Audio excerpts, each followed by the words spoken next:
lang ay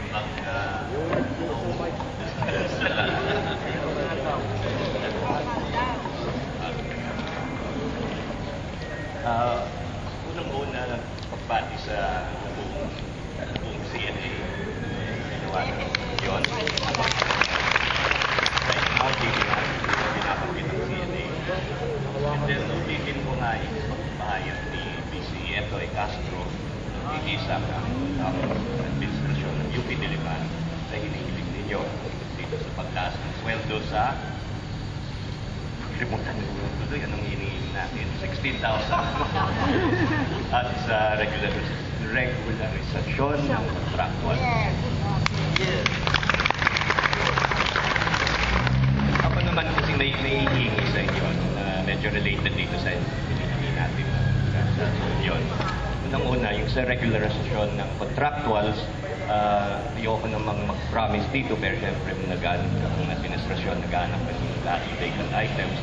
Pero sana maganda din ang mga contractuals natin. Susurain kami ng mga union office officials na kailangan kasi mag-ano din dito, maganda tayo sa civil service requirements, mag-test the training, nag-ano naman mga ibang faculty members, tumutulong din dito sa paghanda, may tutorials tayo. Kailangan malakas din ang loob natin dito sa may nakita kong mga ibang problema sa mga ibang kawani na regular na hindi ma-promote dahil nakulang ang mga civil service eligibility. So, ito ay isang larangan na pwedeng sabay-sabay pagkilos ng administrasyon at ng union. Enhancement of skills. Then, pangalawa, nabanggit na ni BC Etoy na may mga programa tayo sa kalusugan, hanggang sa Zumba, nag-aaralan nga ito.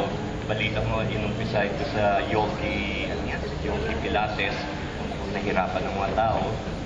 So, ang gagawin natin, sa Zumba daw, medyo malaking turnout. Pwede tayo magkanapan ng ibang mass exercise. Hindi naman ito exercise lang parang solidarity na rin ito, pagkakataon na magsama-sama din ang mga kawani natin, kasama din mga estudyante at saka ng faculty. So, ang hinihingi ko dito is mag-isip pa tayo ng mga ibang venue na makakasama ang kawani at saka faculty at saka mga estudyante. Alam naman natin na hindi tatakbo ang UP kung wala ang mga pagkawa natin. Kanina nga describe si Ma'am Ramon, sa Malay Atleta siya at ang hinahandle nila ay house parent siya sa Malay at sa atletang babae. Malapit na yung Malay Atleta para sa lalaki. Laking sakit ng ulo yan.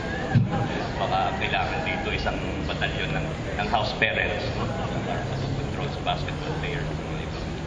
So, isa pang larangan ito na pwede tayong magsama-sama din dito sa projects.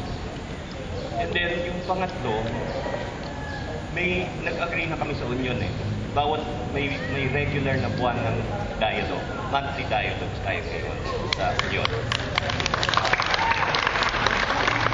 In fact, last month, hindi lang isa yung dialogue natin. Medyo nagsingit ng isang meeting dahil lang sa isang empleyado. Importante ito. Kahit isang kaso lang na mahalagang iakyat ka agad sa Diliman Administration, nakahanda akong mag-meet sa union at inaayos namin yung kaso yan. Na tayo pumasok sa kapital. May mga ibang union officials dito, diretso ang linya nila. Alam niyo, I am a text away. Isang text lang, sumasok sa agad. Kailangan ng pagkikilos dito.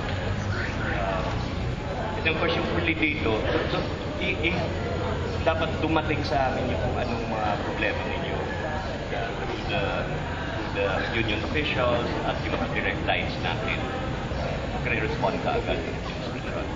Pero nabanggit din ni Professor Lanusa, actually hindi lang dalawang anthropologist dito. Siya ay galing sa sociology, kailangan din mga sociologists, lahat ng social scientists. Naisip ko kanina nung may testimony kayo, hindi dapat magpupunan tayo ng projects na para lumabas ang tinig ng mga kawani natin. Mga kwento ninyo, para naman maikalat ito sa buong UP Diliman, sa mga estudyante ulit sa faculty. So, yan ang isang magiging proyekto namin, ang hanap ng paraan para lumabas na yung mga pwede nito. And in the meantime, tuloy-tuloy pa rin kami na minsan nakita sa mga ibang lugar natin. Kami ni BCF ay umiikot din. Nabuhay, atid pa kami ng buron. Minsan naabutan namin. Iikot kami kasi yan lang ang paraan para malaman kung anong kalagayan nito. Pero kayo rin dapat lumapit kung may mga problema. At tuloy-tuloy din ang pagbabad namin sa communities natin. At alam ko ang mga po the way na yan ay medyo angat pa ang kalagayan. Mahirap pa ang sitwasyon natin. Reto, sa ibang lugar, tuloy-tuloy ang social investigation dito. Okay. Saan ako ng mga dito? So, ang huling appeal nga is sama-sama bukas. May bukas din hindi makakasama. Pero ano pa rin tayo ng ibang pagkakataon yung makakasama kami sa mga mass action na Union. Yan. Bigla akong naisip yung sinasabi yung kulang nga sa pamasahe na tuloy din ang pag-aral namin dito sa transportation problem. Premature ba ito? Ito yung in-announce na natin yung e-vehicles. Anxiety. Hindi ito papasok sa ruta ng ikot. Nag-ano kami sa College of Science, College of Engineering. At pinaka-importante sa gabi, may iikot na rin na tinatawag na e-vehicles. Ito ay mga electronic vehicles na hindi yung gasolina nga. At ito ay complementary sa ikot at TOKI system. Ngayon, ang susunod na hakbang, hanap tayo ng paraan para magano din ng ibang mga assembly points. Rally tayo. May ibang assembly points para makapasok dito sa UK.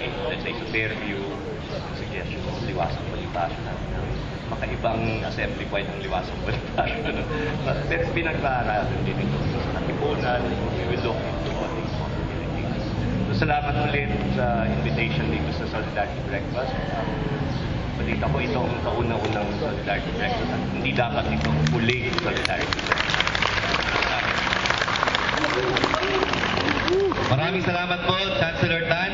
Ako, nasa yugto na po tayo kung saan po ay sabay-sabay na po tayo magsalo-salo para po sa ating agahan.